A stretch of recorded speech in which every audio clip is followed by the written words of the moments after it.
The mighty Grolathian fleet entered the solar system with an air of absolute certainty.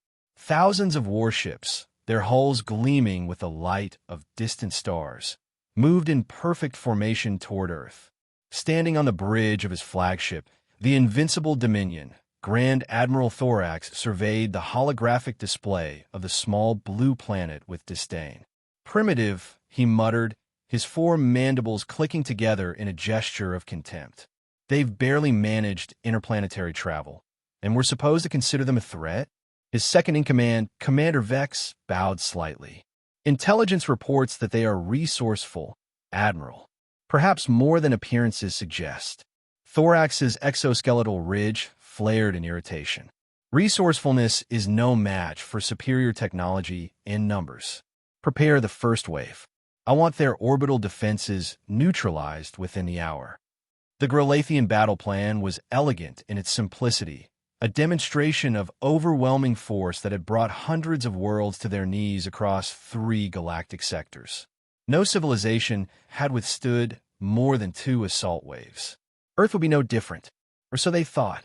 The first wave of attack ships had barely crossed the orbit of Mars when the unexpected happened. Their targeting systems suddenly displayed pixelated graphics and tinny music that Commander Vex recognized with horror as Space Invaders, a primitive human entertainment program from nearly a century ago. "What is the meaning of this?" Thorax roared as reports flooded in from confused captains. The bridge screens of the invincible Dominion flickered, and suddenly every officer present was treated to a mortifying display of their own childhood memories, embarrassing moments captured somehow from the depths of their neural patterns and broadcast for all to see. Thorax watched in humiliated rage as a younger version of himself, barely past larval stage, was shown losing control of his wing carapace during a ceremonial flight display, spinning helplessly into a diplomatic delegation from the Arcturus Confederation. "Shut it off," he bellowed, mandibles quivering with fury. But the humiliation wasn't over. When weapons officers finally managed to bypass the compromised targeting systems and ordered manual firing, their fearsome quantum torpedoes, capable of reducing cities to ash, launched with appropriate menace, only to detonate in clouds of colorful paper confetti and holographic party streamers midway to their targets. In the chaos of the bridge, Tactical Officer Krill managed to identify the source of the interference. "Admiral, we've traced the signals. They're coming from a small outpost on an asteroid near the Red Planet." "Impossible," Thorax snapped. "Our intelligence indicated no significant military presence outside Earth's orbit. It appears to be a minor facility designated Chimera Outpost in human communications, commanded by someone named Dr. Eristhorn." Before Thorax could issue his next order, the main communication screen activated unbidden.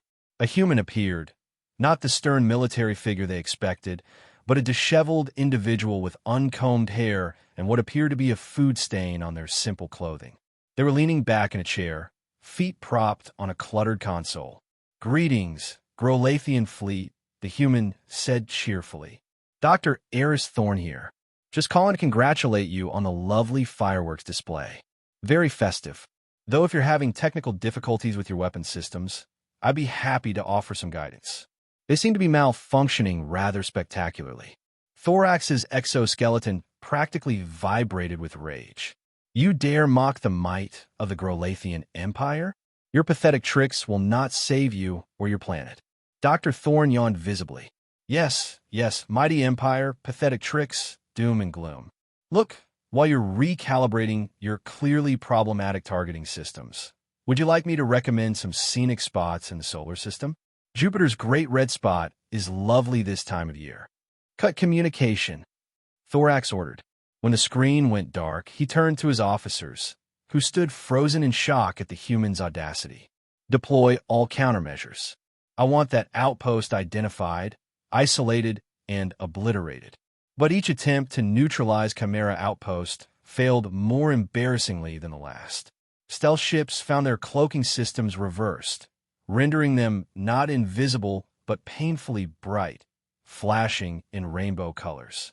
Cyber warfare specialists who attempted to penetrate the Outpost systems found themselves locked out of their own computers, replaced by animated dancing creatures.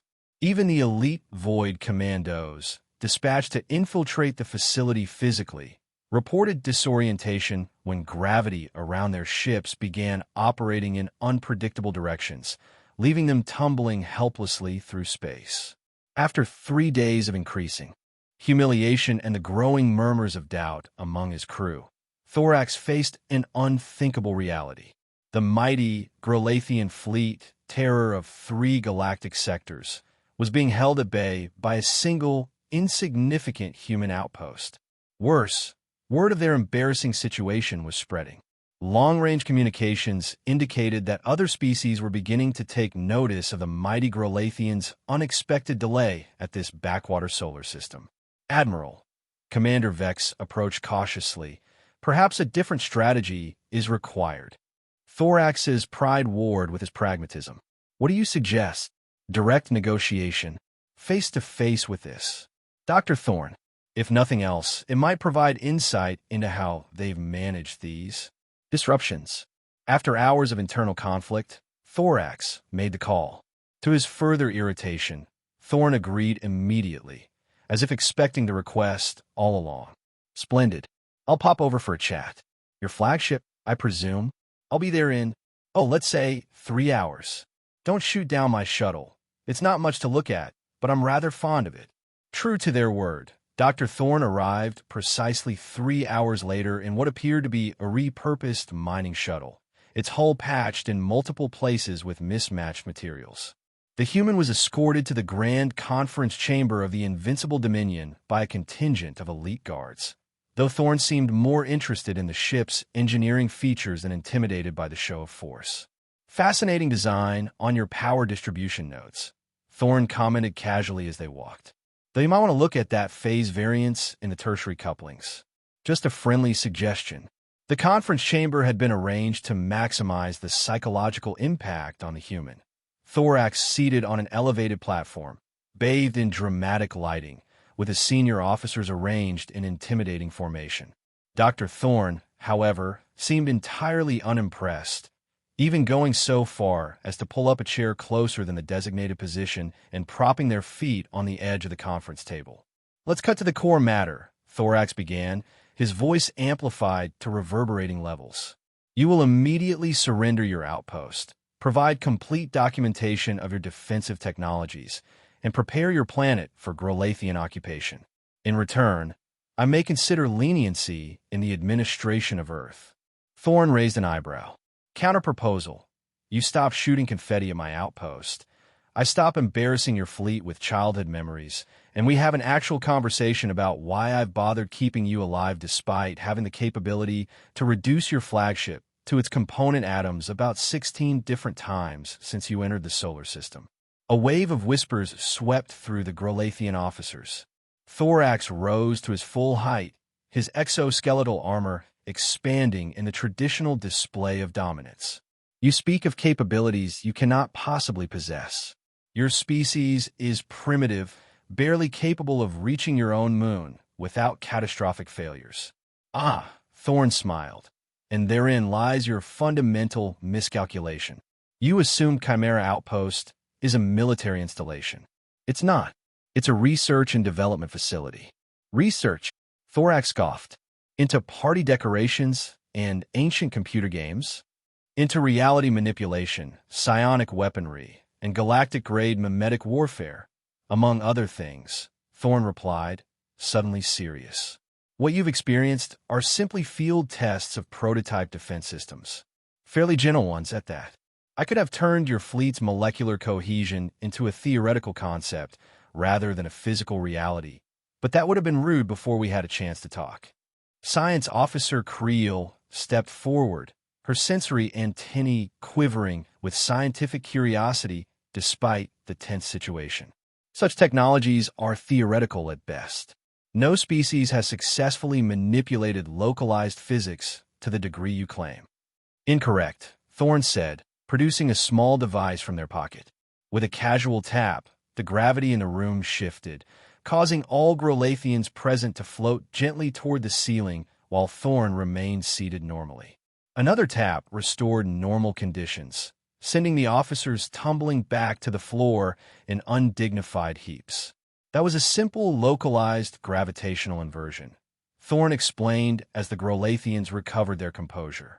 I could demonstrate the reality-folding technology or the temporal dilation fields, but they require more cleanup afterward.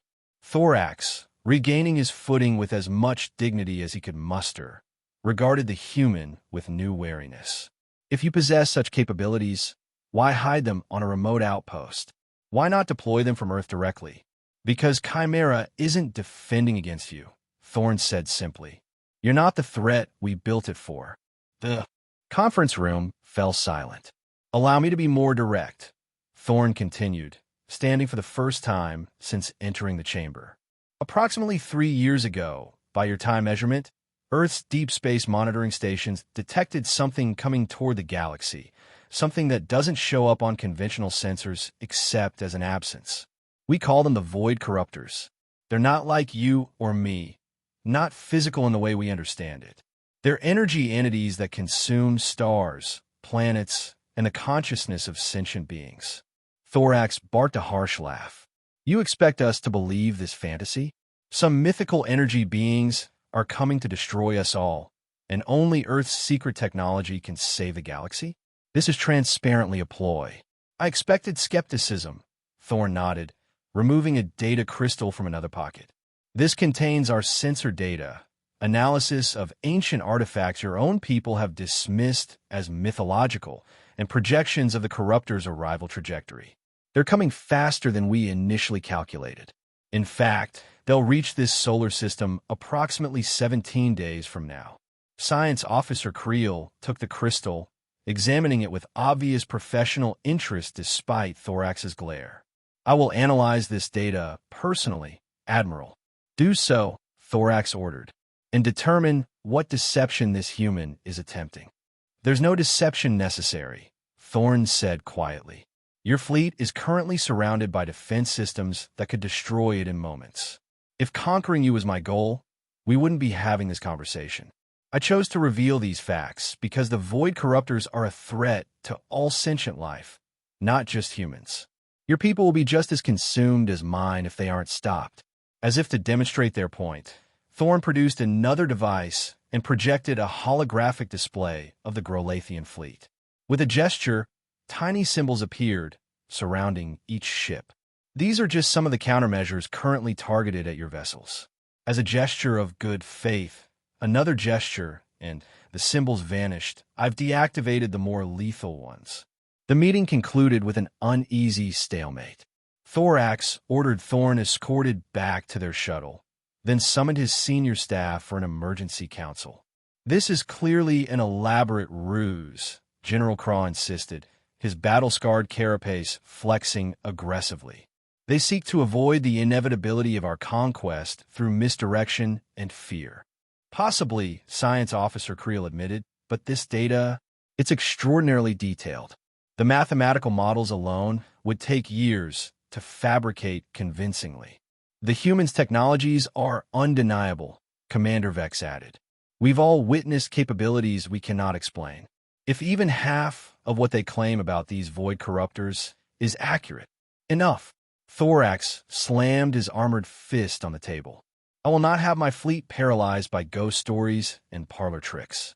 Creel, analyze that data thoroughly. Verify or disprove it independently. Meanwhile, we maintain our position and prepare for alternate attack strategies. While publicly maintaining his aggressive stance, Thorax secretly dispatched his best intelligence operatives to verify Thorn's claims. Over the next 3 days, an unsettling picture emerged. Deep space monitoring stations on the edge of Grolathian territory had indeed recorded anomalous readings, information that had been filed away as instrument errors. Archaeological databases contain references to similar phenomena in ancient histories, describing darkness between stars that devours light and thought. Most disturbing were recent reports from outlying Grolathian colonies describing unexplained communication blackouts and strange distortions in space-time. precisely matching the patterns in Thorne's data. On the fourth day, Dr. Thorne contacted the fleet again. This time, Thorax took the call in his private quarters.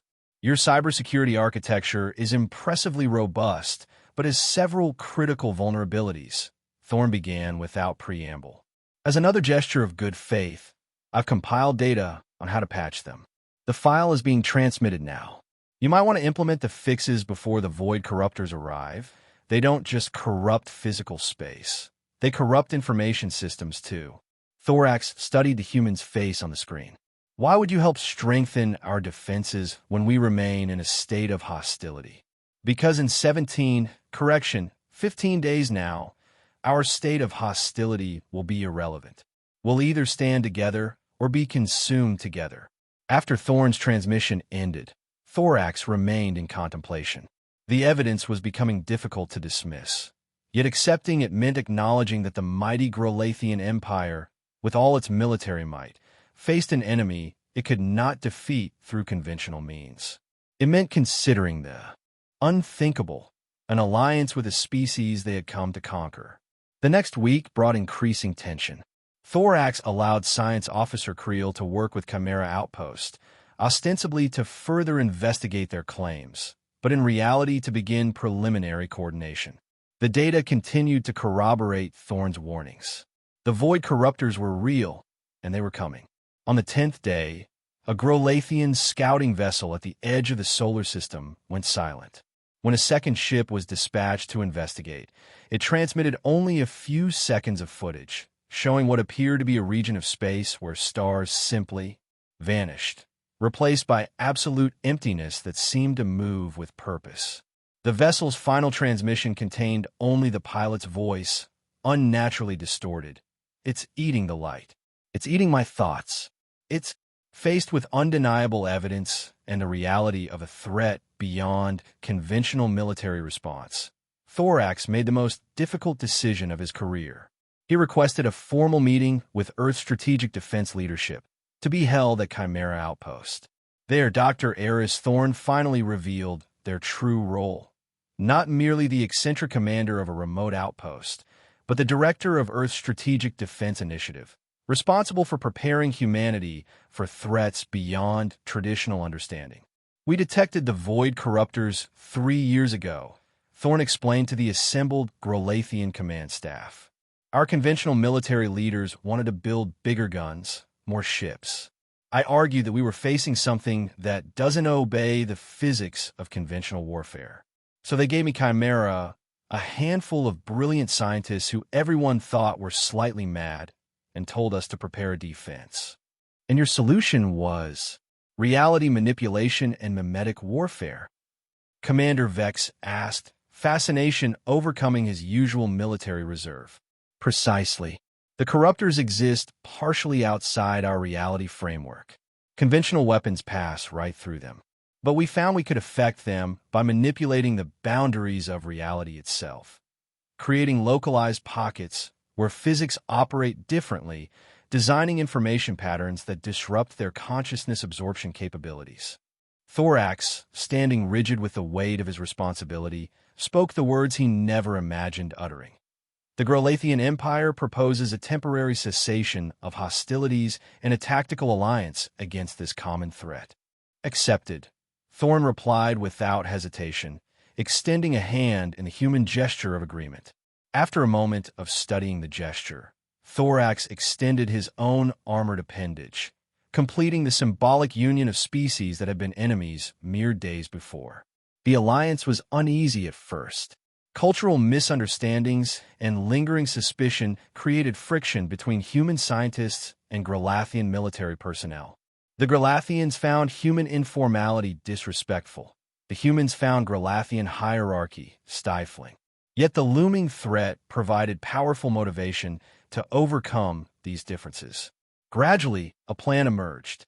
Earth would contribute its reality manipulation technology, creating what Thorne described as a space-time labyrinth, a massive navigational trap designed to slow, divide, or neutralize the void corruptors as they entered the solar system. The Grolathian fleet would serve as both bait and first line of defense, using modified weapons systems designed by the Joint Research Team. The corruptors are drawn to concentrated consciousness, Thorne explained during a strategy session. Your fleet, with thousands of minds in close proximity, will attract them. Once they engage, you'll lead them into the labyrinth. And what happens to the fleet if this labyrinth fails? General Craw asked bluntly. Thorne met his gaze directly. Then we implement contingency plans. But I should note that those contingencies become significantly less effective without your fleet's participation. As preparations intensified, something unexpected developed between the human and Galathian forces. Respect. The Galathians, initially dismissive of human technology, grew to appreciate its innovative, unorthodox approach. The humans, wary of Galathian militarism, came to value their tactical precision and discipline. Thorax and Thorne, once adversaries, found themselves working closely, often into the arbitrary designations of night, aboard the space stations and ships where they coordinated their efforts. During one such session, Thorax voiced a question that had been troubling him.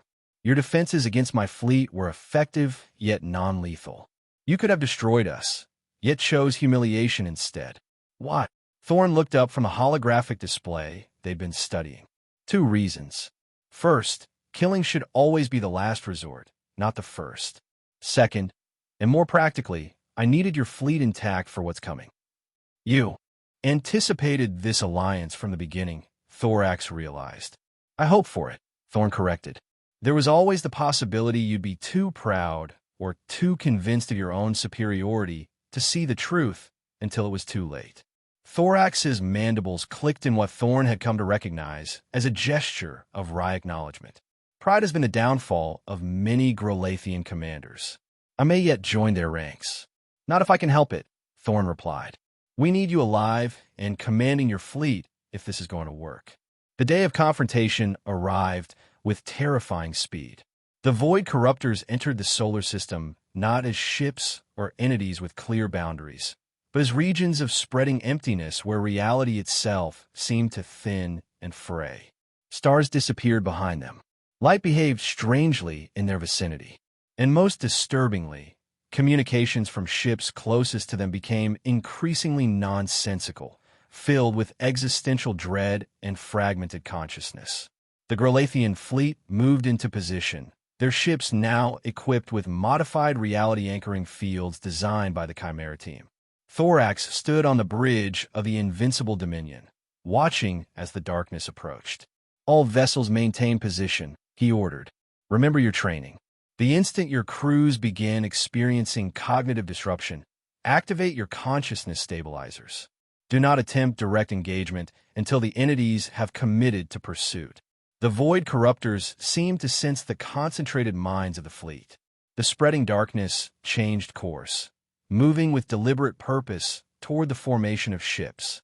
As they approached, officers on the bridge began reporting headaches, disorientation, and disturbing thoughts that didn't feel like their own. Stabilizers activated. Commander Vex reported, his voice strained but controlled. Cognitive integrity holding at 87%. Begin Phase 1, Thorax ordered. The fleet executed a precisely choreographed retreat, designed to draw the Corruptors toward the massive installation Chimera had constructed in the space between Mars and Jupiter, a labyrinth of overlapping reality fields, each designed to trap, slow, or disorient entities that existed partially outside normal space-time. But as the Corruptors pursued, something unexpected happened. They began to adapt, learning to navigate around the effects of the reality fields more quickly than predicted.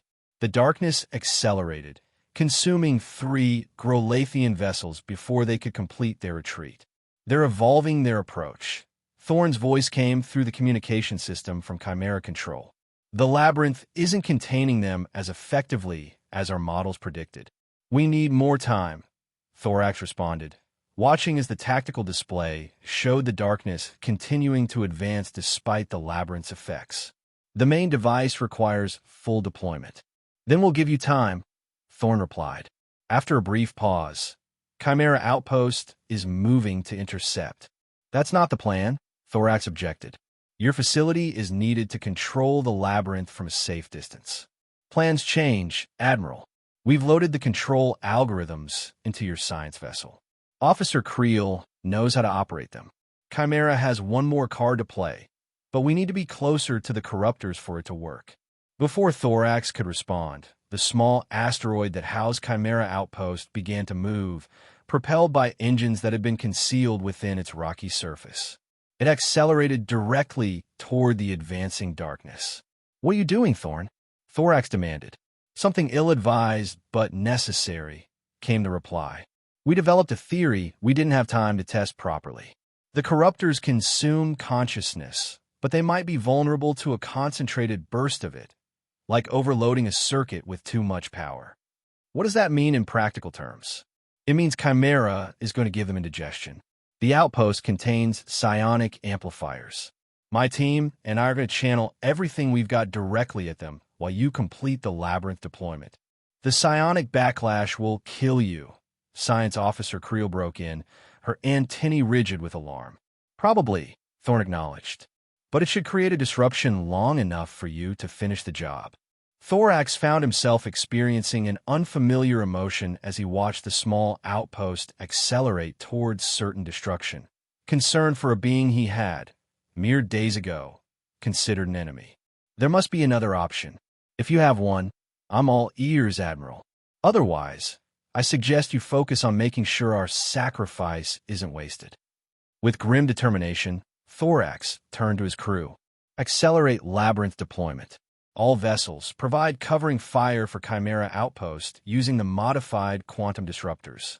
The Galathian fleet moved with precise coordination, creating a corridor through which the outpost could approach the darkness. As Chimera drew nearer to the void corruptors, communication became increasingly distorted. Psionic amplifiers at maximum. Thorn's voice came through in fragments. "Beginning consciousness projection. In 3, 2, 1, a burst of energy unlike anything Thorax had ever witnessed erupted from the small outpost. Not light, not radiation, but something more fundamental, as if reality itself was being broadcast as a weapon. The darkness recoiled visibly, its edges fragmenting and dispersing. "The corruptors are destabilizing," Science Officer Creel reported. "The labyrinth is engaging successfully with their weakened structure." "Maintain position," Thorax ordered. "Continue deployment." But as the massive reality warping device reached full power, creating a pocket dimension that began to draw in the fragmented darkness, a new problem emerged. "Energy requirements exceeding projections," Creel reported urgently. "The labyrinth is creating feedback loops in the fabric of space-time. If we don't stabilize it, it could collapse into a singularity that would take half the solar system with it." "Can we shut it down?" Thorax demanded. "Negative. Once initiated, the process must complete. But we need a stabilizing influence, something to balance the equations." In that moment, Thorax understood what needed to be done. The Invincible Dominion carries a zero-point energy core. If detonated precisely within the labyrinth's focal point, could it provide the necessary stabilization? Creel's antennae quivered with rapid calculations. Theoretically, yes, but it would require manual detonation. Remote signals won't penetrate the reality distortion. Thorax stood, his decision made. "Commander Vex, you have command of the fleet. Complete the mission." "Admiral," Vex protested, "there must be another way." "There isn't. Not with the time remaining." Thorax moved toward the bridge exit. "It seems fitting. Dr. Thorne sacrificed their outpost and team. I shall do no less." The journey to the labyrinth's center was one of increasing disorientation as reality itself became malleable. The Invincible Dominion, once the pride of the Galathian fleet, now served as its final sacrifice. Thorax ordered all crew to evacuation vessels, remaining aboard with only a skeleton crew of volunteers to navigate the ship into position. As they approached the focal point, the ship's systems began to fail under the strain of contradictory physical laws. Thorax made his way to the engine room, where the zero-point energy core pulsed with barely contained power. Core ready for manual detonation sequence. The chief engineer reported, his exoskeleton showing signs of stress fractures from the reality distortions. Evacuate with the others, Thorax ordered. I will complete the sequence. With respect, Admiral, it requires 2 operators. Before Thorax could respond, a familiar voice came through a nearby console, distorted but recognizable. Room for one more at this party? Thorax stared in disbelief as the image of Dr. Eris Thorne appeared on the screen, their appearance haggard, but eyes still sharp with determination. Thorne, how did you survive? Technically, I haven't. Yet. I'm broadcasting from a psionic echo. Won't last long, but I can guide you through the stabilization process remotely. The equations need precise adjustment that only direct consciousness can provide. Together, the Galathian admiral and the human scientist worked to calibrate the detonation sequence, their minds linked across the fragmenting barrier of reality. As the final adjustments were made, Thorax found himself asking one last question. Was this your plan all along, Doctor? To bring us together only to end in mutual sacrifice? Thorne's image smiled faintly. My plan was to save as many lives as possible, Admiral. Species was never the relevant category. I think we've succeeded, don't you? As the core reached critical mass, the labyrinth around them stabilized, its reality warping effects coalescing into a stable pocket dimension. The last of the void corruptors were drawn in, their darkness sealed away in a space between spaces, held there by the sacrifice of both human and Galathian technology and lives. The explosion of a zero-point energy core was not one of destruction, but of transformation. Where the invincible dominion had been, a permanent anchor point now existed, a beacon of stable reality in the space where the labyrinth had been created. In the aftermath, the surviving Galathian fleet and Earth forces found themselves in an unfamiliar position, as allies viewing each other with newfound respect. Commander Vex, now elevated to Admiral, stood alongside the remaining Chimera scientists on the observation deck of a joint command station, looking out at the shimmering distortion that marked the prison of the Void Corruptors. It will hold them, Lieutenant Park, Thorne's second-in-command, assured him. Not forever, perhaps, but for generations. Long enough for us to develop more permanent solutions. Together, Vex agreed, his mandibles clicking in the Galathian gesture of solemn commitment. It seems our civilizations have more to gain from cooperation than conquest. Dr. Thorne believed that from the beginning, Park replied. They used to say that sometimes the universe provides exactly the challenge needed to overcome our more destructive instincts. As they watched, a small flicker of light appeared briefly in the distortion field. Perhaps a sensor glitch, or perhaps something more. In that moment, both human and Galathian found themselves wondering the same thing. Had Thorax and Thorne somehow survived, trapped in the space between realities but still conscious? Would they, like the threat they contained, someday return? The question remained unanswered, but one thing was certain. The galaxy had changed. Where there had been division, now there was the beginning of understanding. Where there had been conflict, now there was cooperation. And though the threat remained, contained but not eliminated, it would face a united response when it resurfaced. In the communications archive of both Earth and the Galathian Empire, a final message was preserved, transmitted in the last moments before the creation of the Labyrinth, jointly authored by Grand Admiral Thorax and Dr. Eris Thorne. We stand together at the edge of darkness, not as conquerors or enemies, but as guardians of consciousness itself. Learn from our sacrifice. Build something worth protecting. We will be watching from the spaces between.